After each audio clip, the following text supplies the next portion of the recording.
बिस्मिल्लाहिर्रहमानिर्रहीम। अस्सलाम वालेकुम स्टूडेंट, आज जो हमारा टॉपिक है इंतहाई इम्पोर्टेंट है from examination point of view से, और बहुत सारे और दूसरे केमिकल इंडस्ट्री के अंदर होने वाली केमिकल रिएक्शंस को समझने के लिए इस टॉपिक को समझना बहुत इम्पोर्टेंट है। तो बेटा आज का टॉपिक है concept of law of mass action. ये बेटा 1864 में सीएम गुलबर्ग और पीटर वेज ने पेश किया। ये साइंटिस्ट के नाम आपको ध्यान में होने चाहिए, CM Guldberg and Peter Waage. Law of mass action की इम्पोर्टेंस हम के हवाले से हमें ये मालूम होना चाहिए कि जितनी भी इंडस्ट्री के अंदर रिवर्सिबल प्रोसेसेस होते हैं उसके अंदर किस तरह से केमिकल इक्विलिब्रियम डिवेलप होता है और उस केमिकल इक्विलिब्रियम की इम्पोर्टेंस क्या है, उसकी कंडीशंस क्या है और कौन से ऐसे फैक्टर्स हैं जो कि उस इक्विलिब्रियम को डिस्टर्ब करते हैं या इफेक्ट करते हैं। इन तमाम चीज़ों को समझने के लिए हमें लॉ ऑफ मास एक्शन की स्टेटमेंट को बड़ी गौर से इसका जायज़ा लेना है और इसको समझने की कोशिश करनी है। लॉ ऑफ मास एक्शन को समझने से पहले बेटा आपका जो लास्ट लेक्चर था वो था डायनेमिक इक्विलिब्रियम के हवाले से, तो उसको थोड़ा सा रिवाइज करते हैं पहले, फिर हम आगे चलेंगे। डायनेमिक इक्विलिब्रियम क्या है?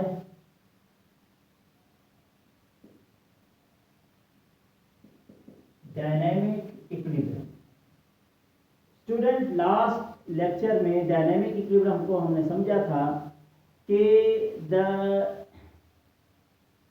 speed at which the reactants react with each other to produce product becomes equal to the speed of reaction between the products to produce reactants back।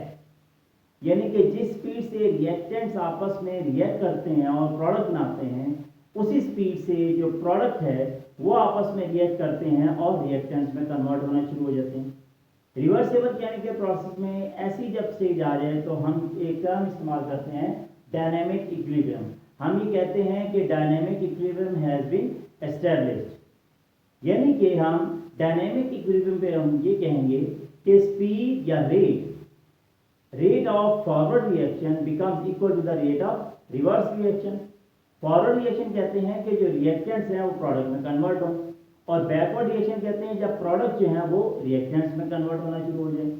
तो जब दोनों प्रोसेसेस की जो स्पीड है वो इक्वल हो जाती है तो फिर हम ये कहेंगे कि केमिकल इक्विलिब्रियम या dynamic equilibrium has been established. ठीक है स्टूडेंट, तो लॉ ऑफ मास एक्शन को समझने के लिए एक जर्नल में रिवर्सिबल केमिकल रिएक्शन आपके सामने रखता हूं। That is A moles of reactant A react with B moles of reactant B to produce C moles of reactant C and D moles of product D।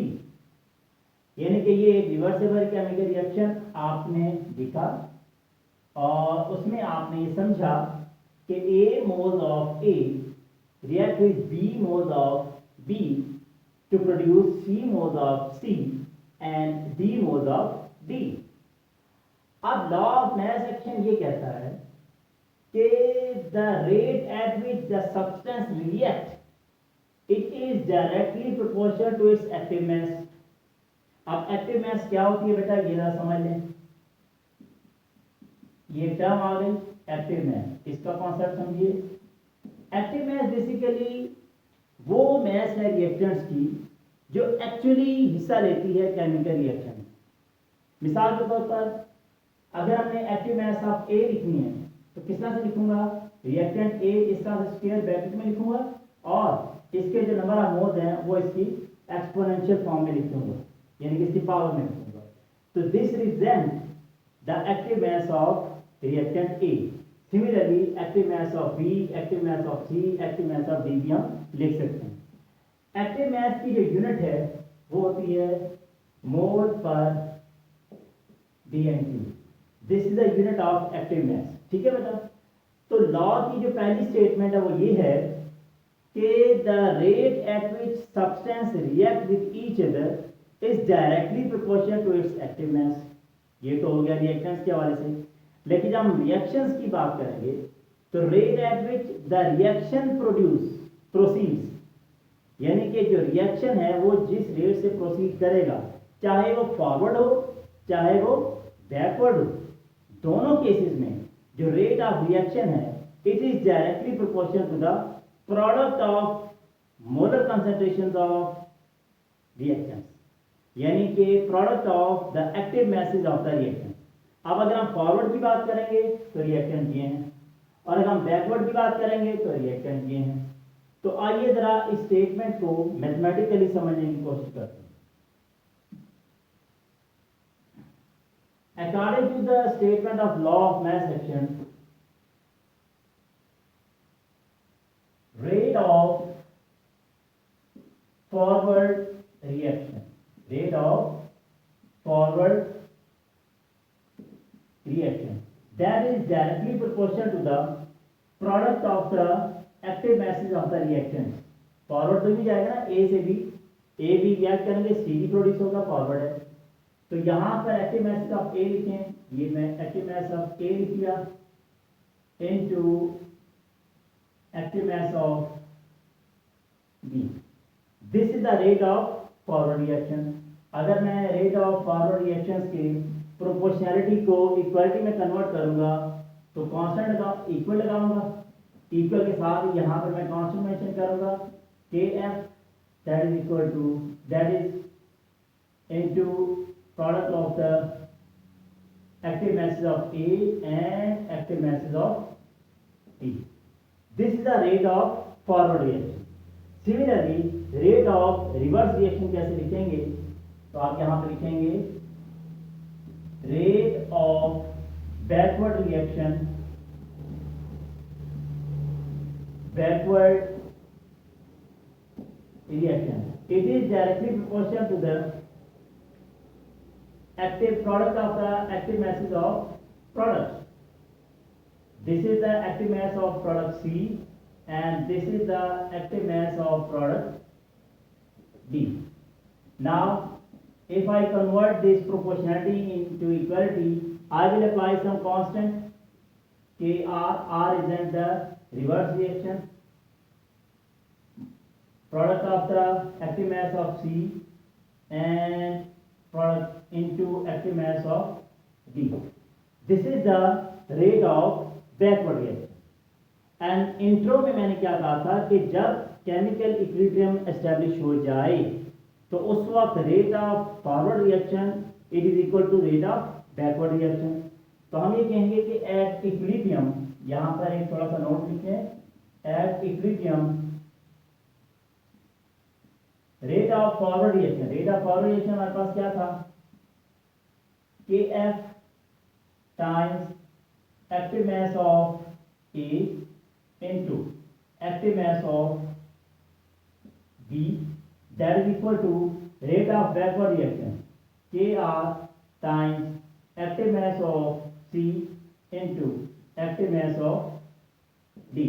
अब अगर मैं के F upon के are लिखूं, यानी कि ratio between the two constants अगर लिखूं, तो प्रोडक्ट की जो मोलर कंसंट्रेशन है वो आ जाएगी न्यूमरेटर में और रिएक्टेंट्स की जो मोलर कंसंट्रेशन वो आ जाएगी डिनोमिनेटर में।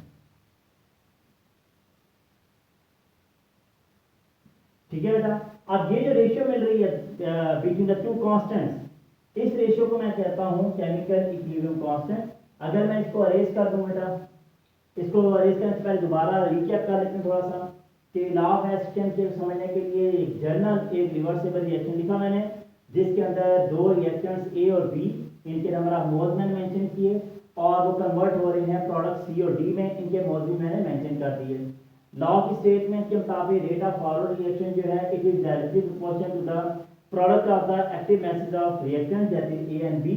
और एक्टिव मैसेज लिखने का तरीका भी हमने समझ लिया इसी तरह जो बैकवर्ड रिएक्शन है इसका जो रेट है that will depend upon the active masses of the product C and D. उसको हम मैथमेटिकल इस तरह से लिखा तो ये हमारे पास रिलेशन आया। और केमिकल इक्विलिब्रियम के ऊपर हमें क्या पता है कि rate of forward reaction is always equal to rate of reverse reaction. और यहाँ से हमें ये दो कांस्टेंट्स की रेशियो मिल रही है। इस रेशियो को हम क्या बोलते हैं, इस रेशियो को हम बोलेंगे chemical equilibrium constant ratio.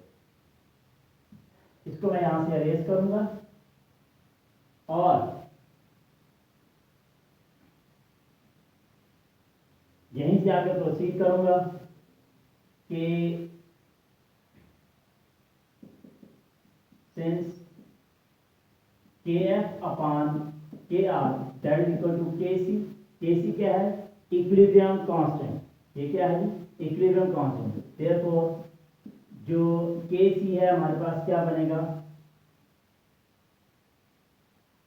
The product of the active masses of the products C और D की एक्टिव मैसेज का प्रोडक्ट डिवाइड बाय रिएक्टेंट्स की एक्टिव मैसेज का प्रोडक्ट। तो ये है मेरे बच्चों लॉ ऑफ मास एक्शन और इसको हम बोलते हैं केमिकल इक्विलिब्रियम कांस्टेंट KC। अब आगे जितने भी हमारे आगे इस चैप्टर में बात चलेगी वो KC को हम फोकस रखेंगे और इसी के ऊपर हमने जो आगे जितने भी टर्म्स आ रही हैं, आगे जितने भी टॉपिक्स आ रहे हैं उनको समझने की कोशिश करेंगे। तो ये था बेटा लॉ ऑफ मास एक्शन और ये था केमिकल इक्विलिब्रियम कांस्टेंट का रिलेशन और एक्टिव मैसेज को समझा। अब हम नेक्स्ट लेक्चर में इसकी बहुत सारी एग्जांपल्स हैं और फिर हम ये समझेंगे कि उसमें हम केमिकल इक्विलिब्रियम कांस्टेंट कैसे लिखते हैं, नंबर 1। नंबर 2, इसकी यूनिट्स में क्या फ़र्क पड़ सकता है। तो ये तमाम चीज़ें हम आगे लेक्चर्स में समझेंगे। तो अभी तक ये लेक्चर सुनिए, इनके नोट्स में भेजता हूँ, उनको अंडरस्टैंड कीजिए। कोई क्वेश्चन होता है तो ज़रूर आप पूछिए। टेक केयर, अल्लाह ने के बाद।